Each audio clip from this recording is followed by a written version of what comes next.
Dan kita akan lanjutkan wawancara khusus kami dengan Wakil Presiden Republik Indonesia ke-10 dan ke-12 yang juga merupakan guru bangsa Bapak Yusuf Kala. Pak JK, sejumlah elit, pemimpin, anggota DPR sudah memberikan video permintaan maafnya kepada masyarakat. Tapi ini tidak cukup ternyata untuk meredam aksi-aksi yang ada. Bagaimana tanggapan Pak JK?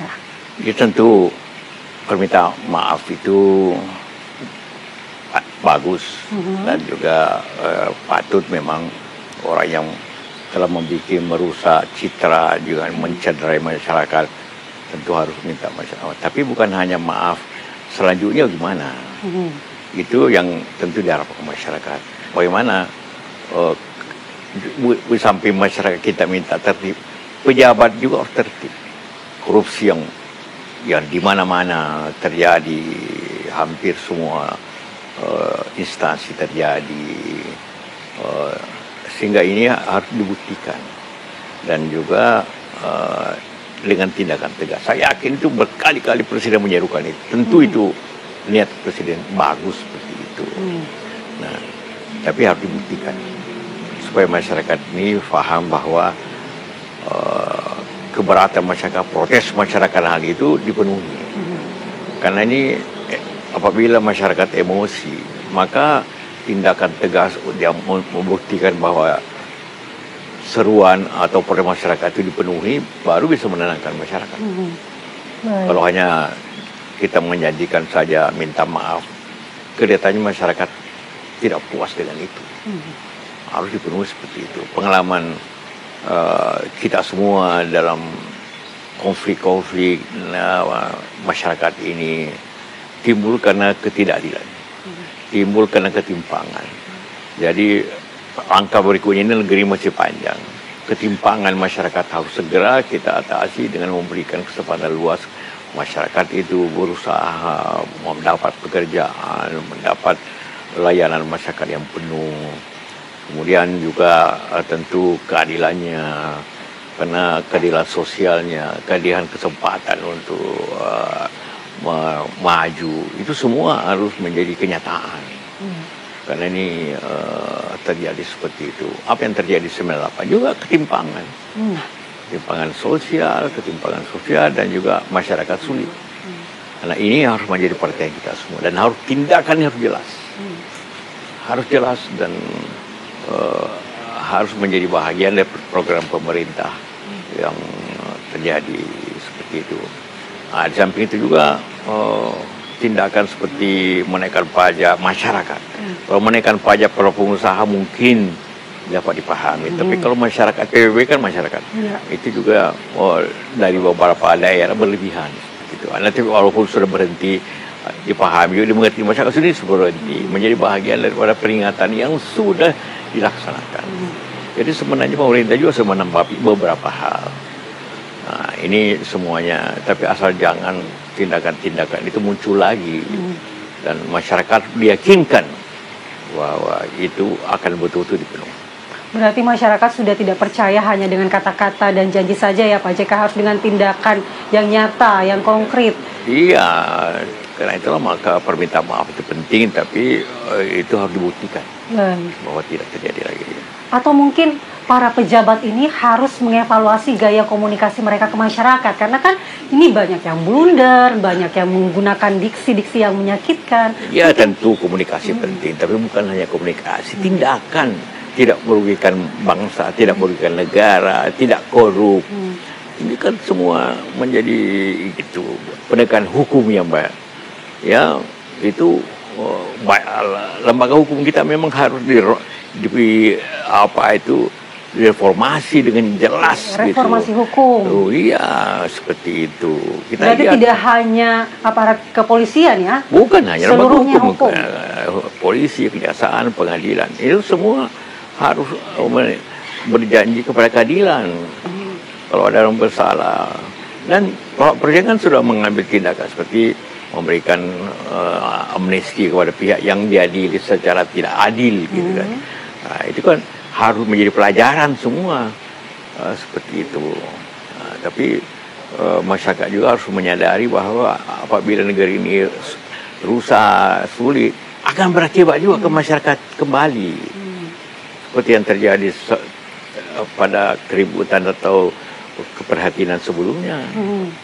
Nah, ini memang harus dibuktikan dalam waktu dekat. Semua tindakan pemerintah, pejabat-pejabat yang harus bersifat sopan, semua harus ini peringatan keras kepada semua pihak. Nah, keras kepada kita semua juga.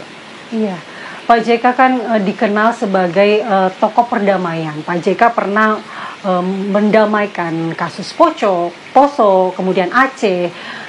Kalau di negeri kita sendiri yang mengarah pada polarisasi negeri sendiri ini, apa yang harus dilakukan Pak JK? Apa resep damainya Pak?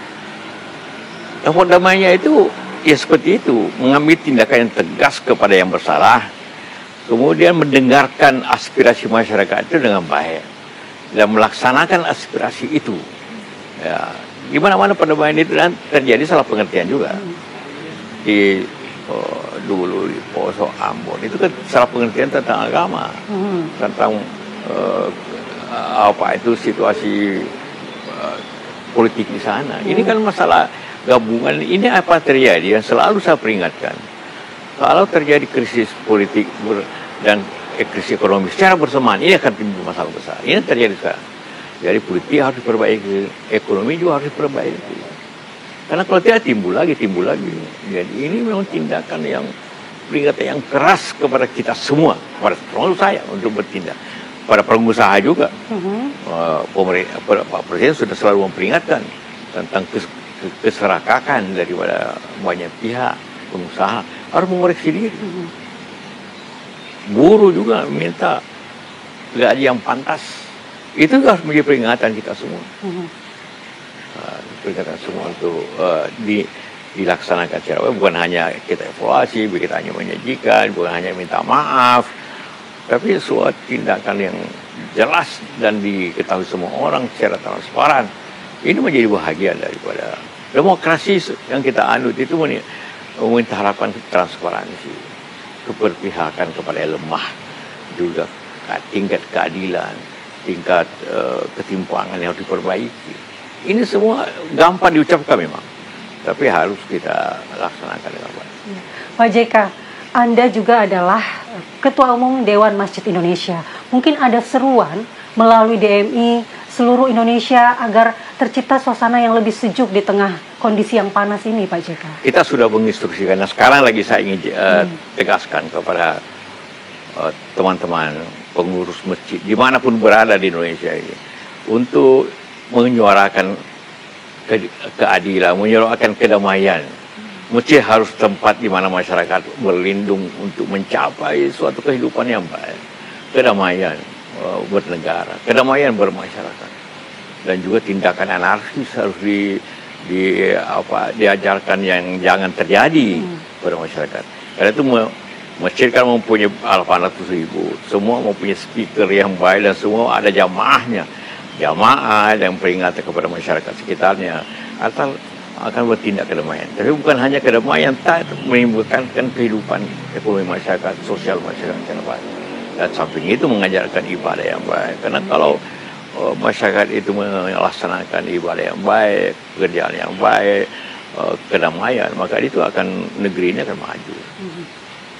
Jadi dari sekarang juga kita sudah mengirim surat pada seluruh pengurus masjid untuk menyerukan kedamaian agar semua dapat dilaksanakan dalam hari-hari yang sulit ini. Sekarang pesan seorang tokoh bangsa, Pak Yusuf Kalla, kepada masyarakat, bisa menyampaikan aspirasinya, pendapatnya, tetapi harus bisa menahan diri dan tidak kebablasan. Ya tentu pemerintah dan masyarakat harus bersatu untuk melaksanakan kedamaian itu. Masyarakat harus dimajukan. Masyarakat harus bekerja dengan baik. Tapi ini kan dengan situasi ini memang tindakan keadilan dan juga tegas pemerintah harus menjadi bahagian daripada keputusan yang diharapkan masyarakat. Tapi masyarakat juga harus memenuhi hak kedamaian itu dengan baik. Karena apabila terjadi suatu anarki di masyarakat, merugikan semua pihak, termasuk masyarakat di bawah juga. Itu semua makanya sadar seperti itu. Negeri-negeri kita, negeri bersama. Tapi kepada juga pejabat jangan ataupun DPR harus menghayati itu, bahwa legislatif dipilih oleh masyarakat juga harus memenuhi aspirasi masyarakat. Juga seperti itu. Pak JK, sedikit saja, mungkin dalam satu kalimat, kalau Pak JK diberi kewenangan untuk mengatasi kondisi saat ini, apa yang Pak JK lakukan? Saya kira kewenangan itu tetap pemerintah. Baik. Saya tidak berpotensi untuk mempunyai kewenangan, tidak. Kalau zaman dulu di pemerintahan ya saya jalankan kewenangan itu dengan baik. Tapi sekarang kan sebagai bagian dari masyarakat, kita hanya mengharapkan tindakan yang tegas, jelas, dan adil dari pemerintah. Bagi menghimbau saja kepada masyarakat ya. Iya. Baik, terima kasih banyak Pak Yusuf Kalla atas waktunya. Mudah-mudahan petuah, wejangan, ilmu yang diberikan Pak JK ini bisa membawa kesejukan dan kedamaian, membawa persatuan dan kondusivitas kembali di negeri kita ini. Terima kasih. Terima kasih. Dan pemirsa, itu tadi perbincangan kami dengan Wakil Presiden RI ke-10 dan ke-12 Bapak Yusuf Kalla. Dan kita akan kembalikan Apa Kabar Indonesia Pagi ke rekan-rekan yang ada di studio, Filipus dan juga Maria Asgaf.